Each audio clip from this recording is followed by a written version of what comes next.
Oh, hi everybody. It's Dan Cerrucci, and I'm here live with Brian Fitzherbert. We're running a little later than we thought we would, but Brian, I'm just going to check right now on Facebook to make sure that we're live on Facebook as we said we would be. Um, and I will fill everybody in on where else we are. We're also on LinkedIn, and we are on my YouTube channel.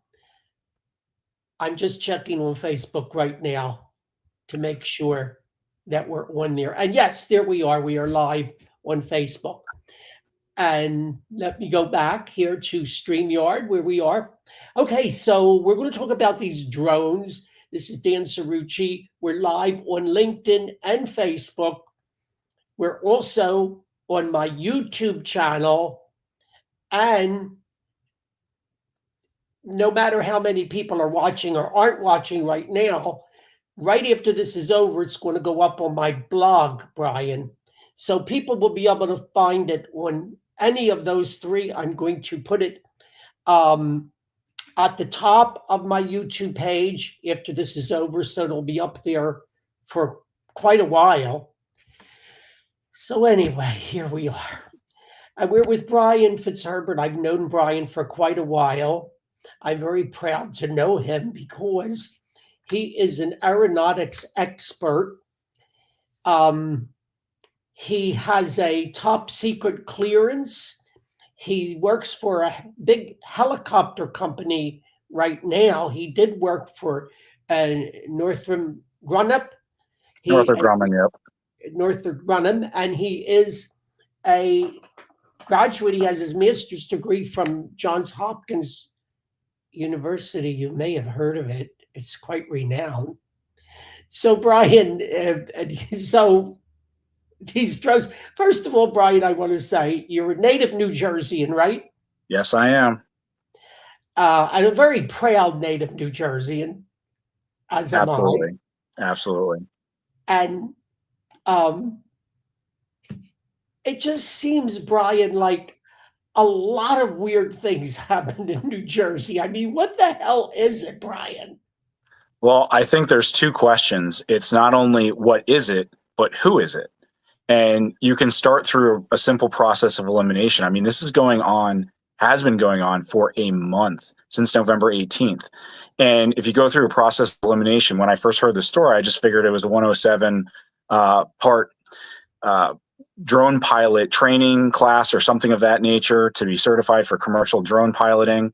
And then that kind of evolved into, okay, maybe it's just kids having fun or something of that nature. But the fact that there's so many, and based on the sightings and the reportings of what's coming out, these are definitely bigger than hobbyists. They're significantly smaller than the stuff that I've worked on with fixed wing UAVs for military purposes, but these are clearly quadricopters or multicopters, meaning they have a set of rotor blades that keep it up in the air.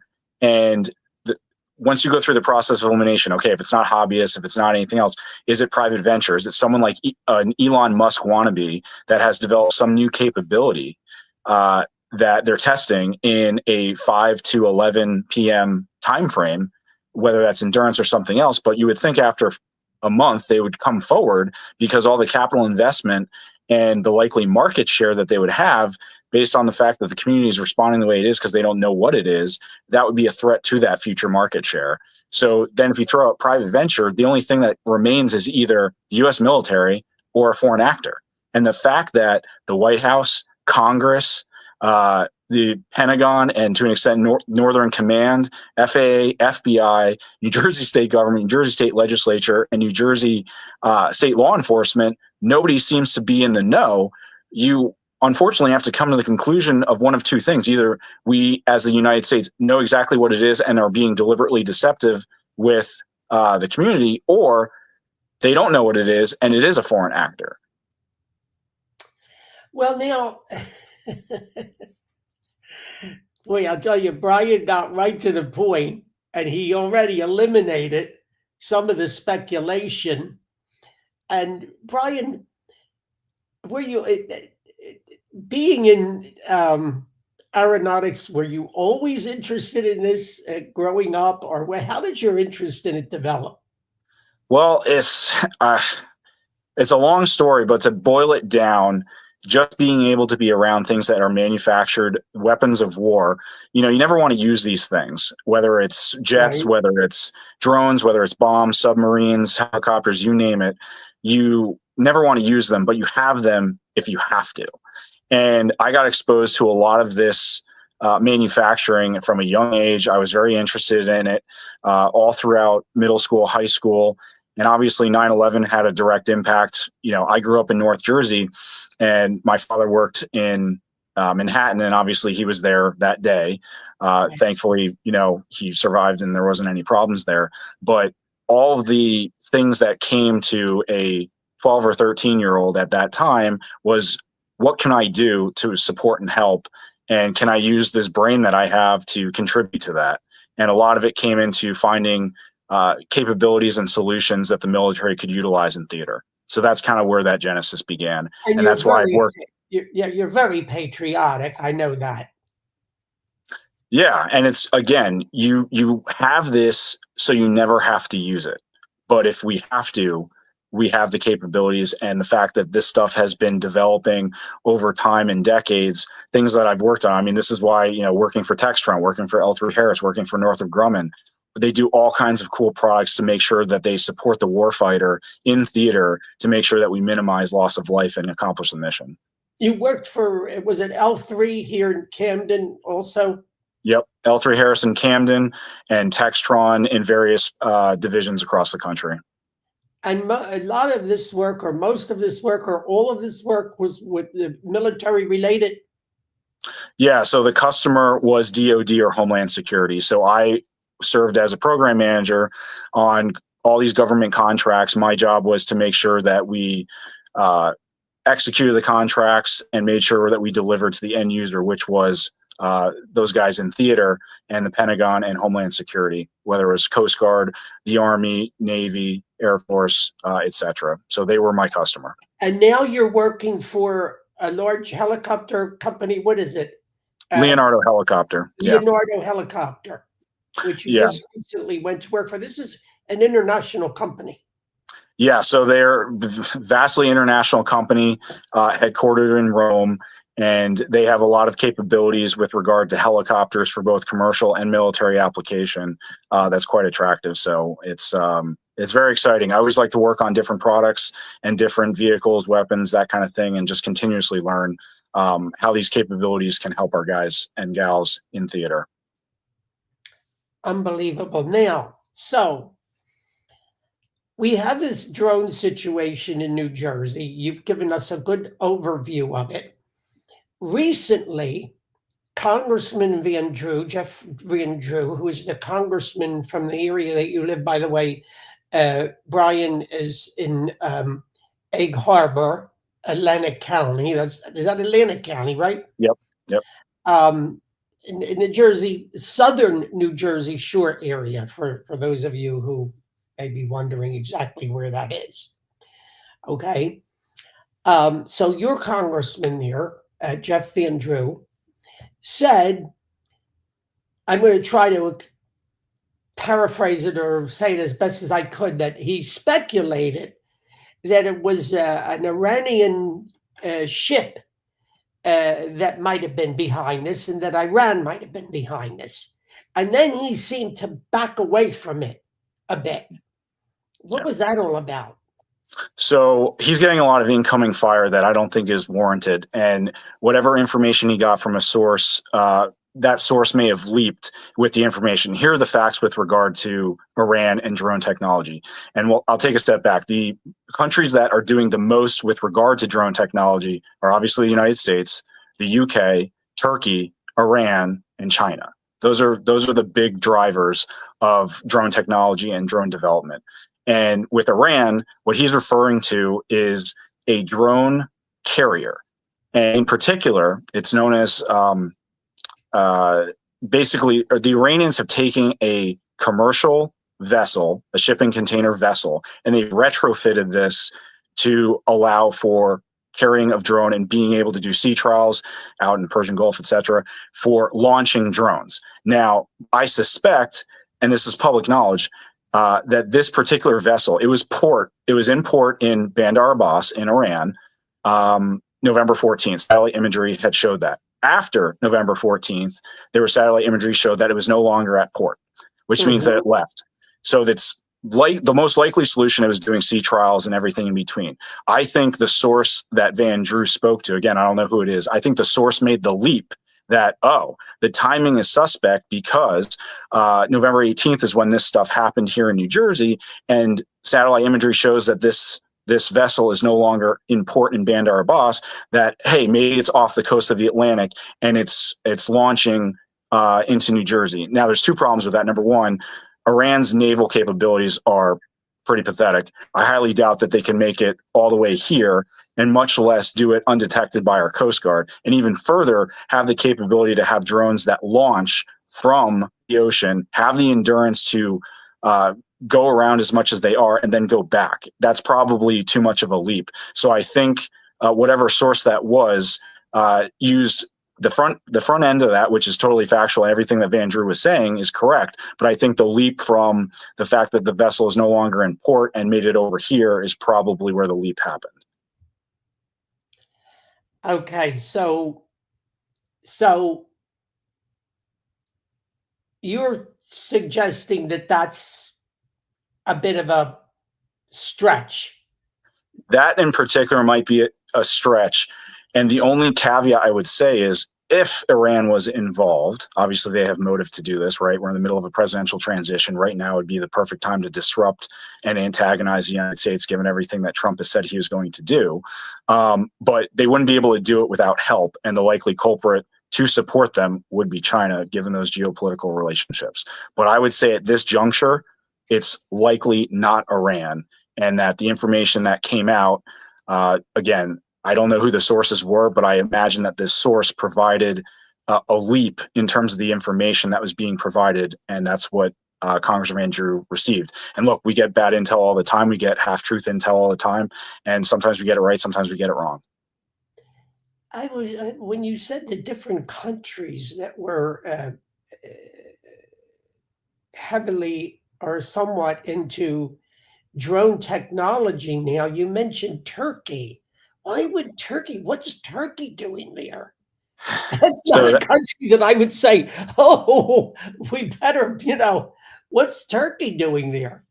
Yeah. So again, these are all, when you think about the Middle East in particular, and you think about everything that's going on, because drones usually have a few capabilities, right? You have search, you have surveillance, you have mapping, and you have weaponize. And, if your drone is out of, let's say, Hellfire missiles, the drone itself can become a missile. And we've seen that from a terrorist standpoint that Israel's had to deal with, Iran's dealt with, et cetera. But Turkey is spending a lot of money and a lot of time and effort to develop drone technology. So again, the assumption is the U.S. is the leader with drone technology.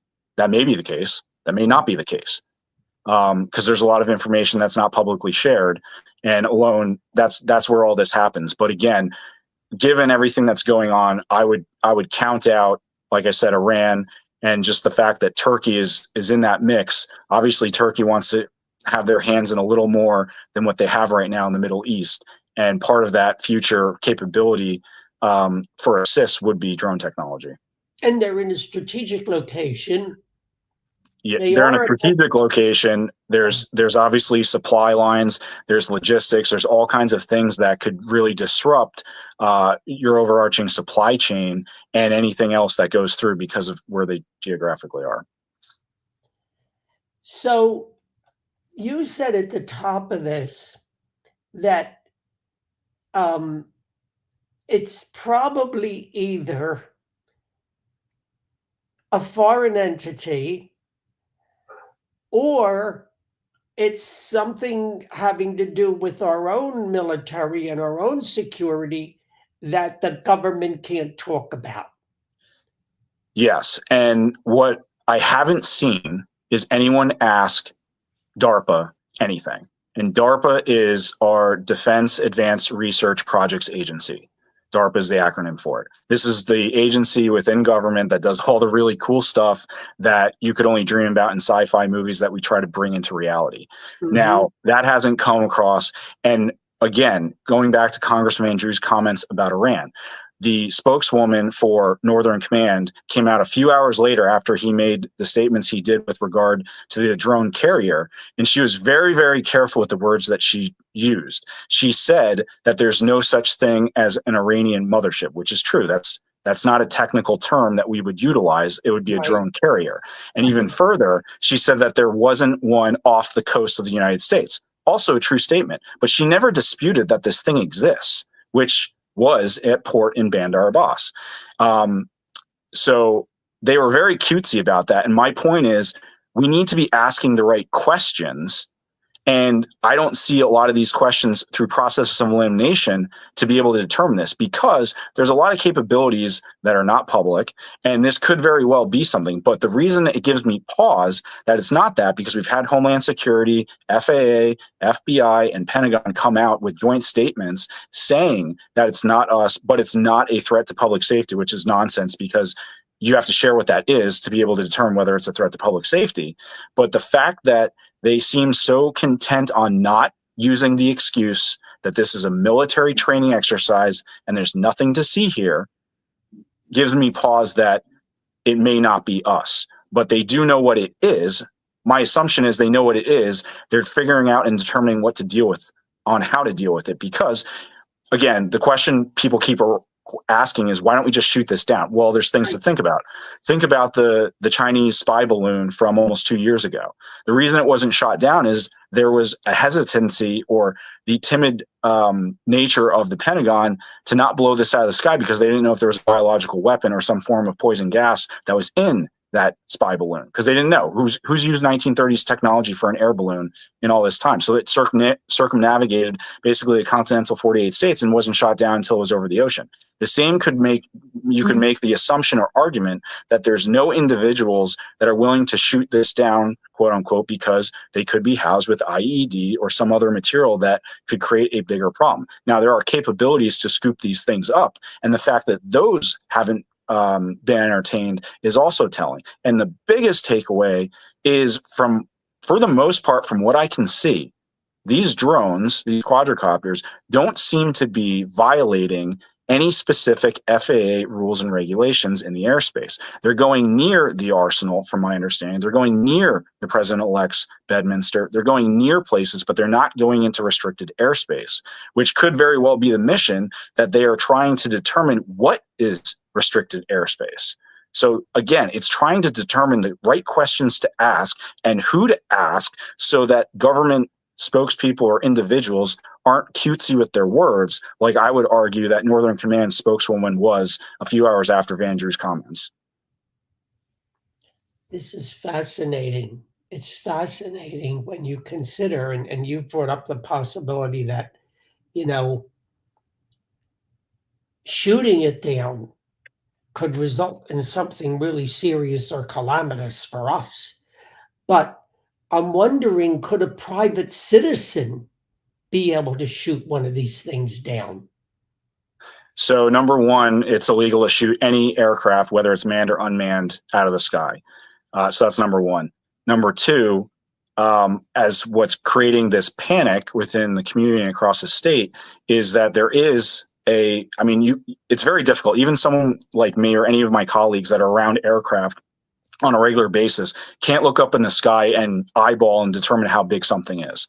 So I would minimalize and probably take a grain of salt with some of the comments, unless someone has gotten a really, really close eye on these vehicles to be able to make a accurate assessment of how big they are. But they, from what it appears, like I said at the beginning, these are definitely larger than hobbyist things that you can buy on Amazon, but they're definitely smaller than any kind of fixed wing aircraft, 14 or 28 feet size, like a Shadow or a Gray Eagle or even a Reaper, that is military grade. So again, there's a timid response to deal with this. We have capabilities to deal with this, but again, there's some hesitation, and I find it very fascinating that the president-elect did not comment on this situation until Saturday. And that wasn't until after, he had his little dance with Xi Jinping, inviting him to the inauguration, which Xi Jinping since declined. And Donald Trump was asked about this in his press conference in Mar-a-Lago, and he canceled any future trips to Bedminster in the near term. And his comments were that, we know what it is and we're dealing with it, and I don't know why we're keeping it in suspense. So I suspect him the president-elect has been briefed, I would hope, from national security concerns, but even he was careful with the verbiage and what he commented with regard to this topic. So at the end of the day, this process of elimination of what it could be, talking to people that deal with drones in general in the industry, and trying to figure out what is the mission, what is the capability. And there could be capabilities on these quadricopters because there are 2, 3, 4, 5 sets of rotor blades, right? This isn't fixed wing drones because they're able to be there. But the fact that they're doing under the blanket of night, and they appear to have an endurance, meaning the length of time that they can stay up in the air, somewhere between 5 and 11 if the reports are accurate, that, again, is significantly longer endurance than any kind of hobbyist, but also significantly less than any kind of military-grade drone that would be used in theater for military application. Why do they have these lights on them? So good question. So a lot of this has to do with line of sight. And what a lot of people are not talking about, they're talking about the drones, but they're not talking about the pilots. Now, these are piloted by individuals that ultimately rely on line of sight. And that's usually what the lights are for. Well, at least the colored lights. So the colored lights are there to be able to determine the axis, the front, the back, etc., of the drone. And they also seem to have some form of spotlights of some kind to be able to give some kind of visibility to whatever the camera is looking at, surveilling, or even searching for, if there's another capability on there, because there's all kinds of sensors that you can house on the payload of a drone for a particular mission. You might be searching for something, that kind of thing, or if you're mapping something, and whether or not there's capabilities with infrared, or for lack of better terms, night vision, to be able to see. Nighttime would probably be the thing to determine that. And again, if this was something other than us or a foreign actor, i.e. a private venture, you would think that they would come forward, because this would be a threat to the ultimate reason, because there's a lot of money, right? There's a lot of money that's associated with how many drones there are, and that is expensive. Okay. You don't think it's a hobbyist, or it's somebody playing around with these things, or what about the idea that it's aliens? Yeah, I would probably say that's not the conclusion. But again, to my earlier comment about, we assume the U.S. is the leader in drone capabilities. We may be, we may not be, and for instance, China has a lot of things, and if you wanted to go down the China route, they've done this before with the Chinese spy balloon, right? This is just one step further. And why would it be the New Jersey, New York corridor, right? This started in North Jersey, and it was just North Jersey, and then the radius started to expand, right? It went further outside of North Jersey into New York, Staten Island, and then into Pennsylvania, and further down here in South Jersey, which means the radius is increasing in terms of whatever the mission or the reason is with regard to this. And you take that a step further, why are there so many of them? And this is where the line of sight question comes into play. Usually, like you asked with regard to lights, the whole point is so that you have line of sight from the pilot. And that's where I want to go back to the idea of, it's not just the drones, it's the pilots, and where are they? And whether or not there's a range or an endurance that's tied to that.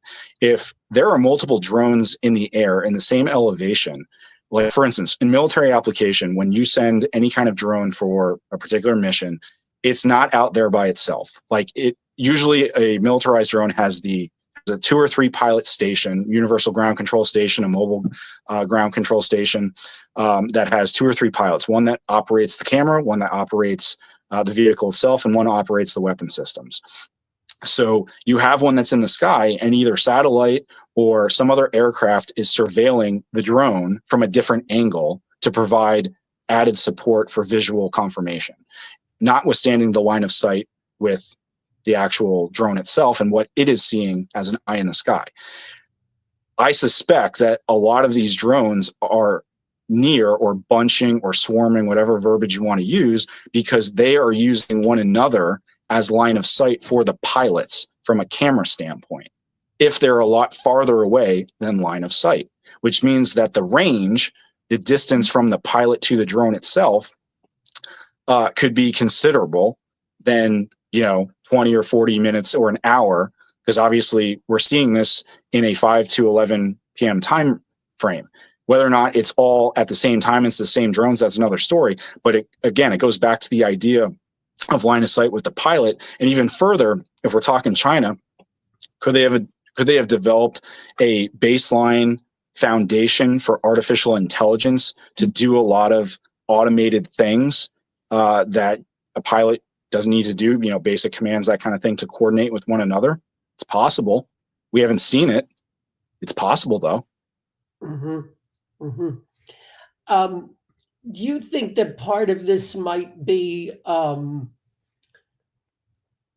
a psychological operation? Let's say if it's by China to psych us out, to that could be part of the situation. I mean, if it is from China, it's so brazen. It's brazen, isn't it? It is, and so was the air balloon.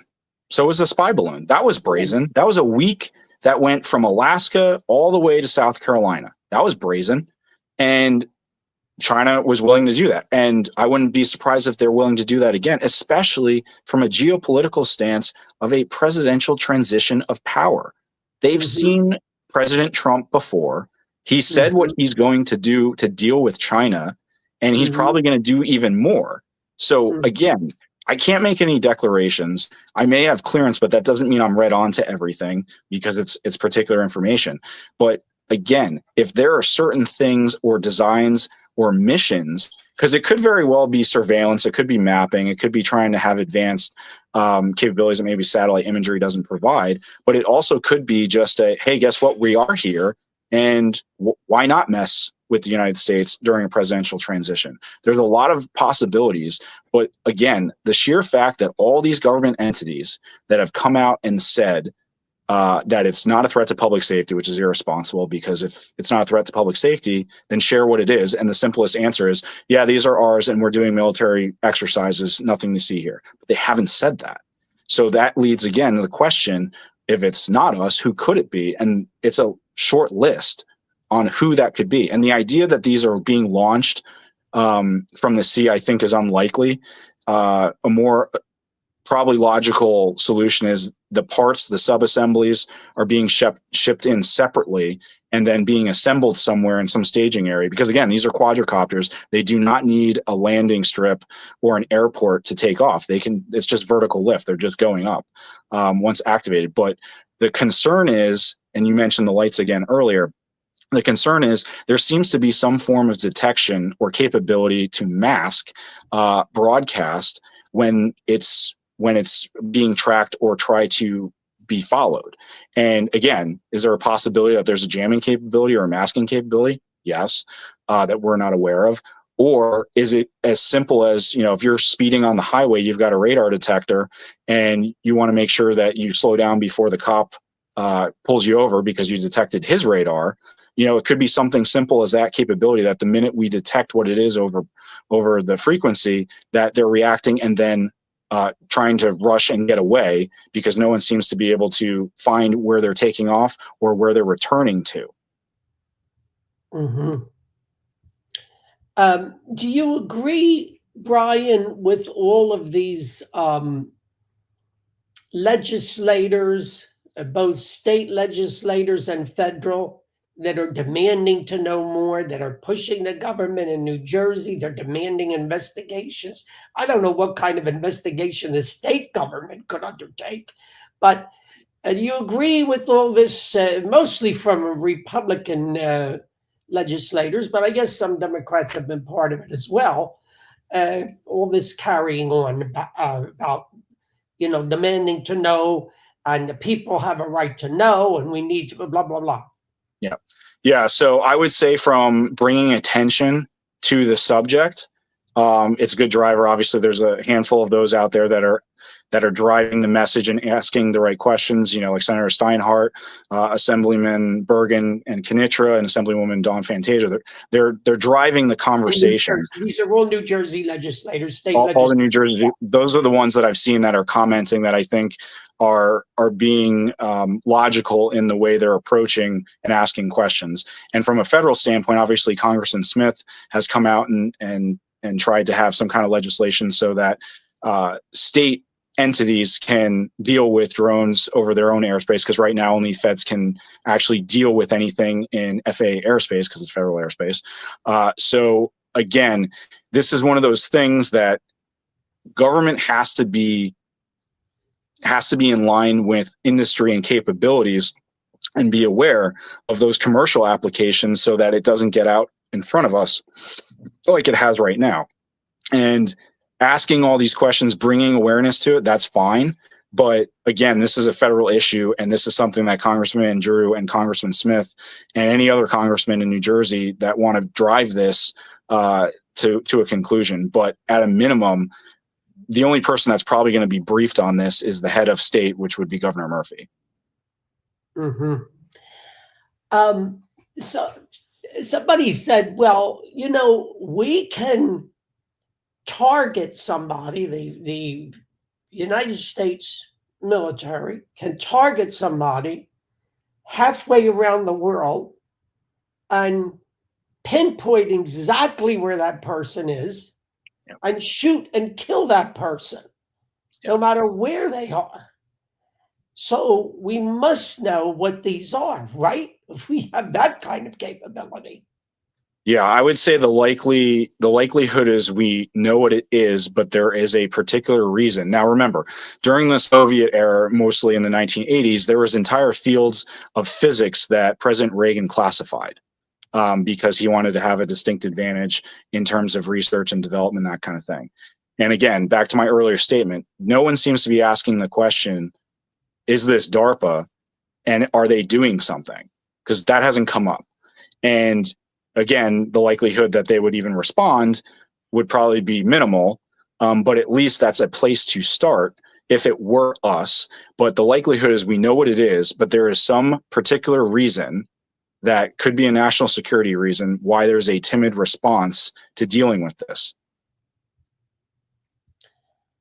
Let me ask you something that's not really related to this, but that is in your realm.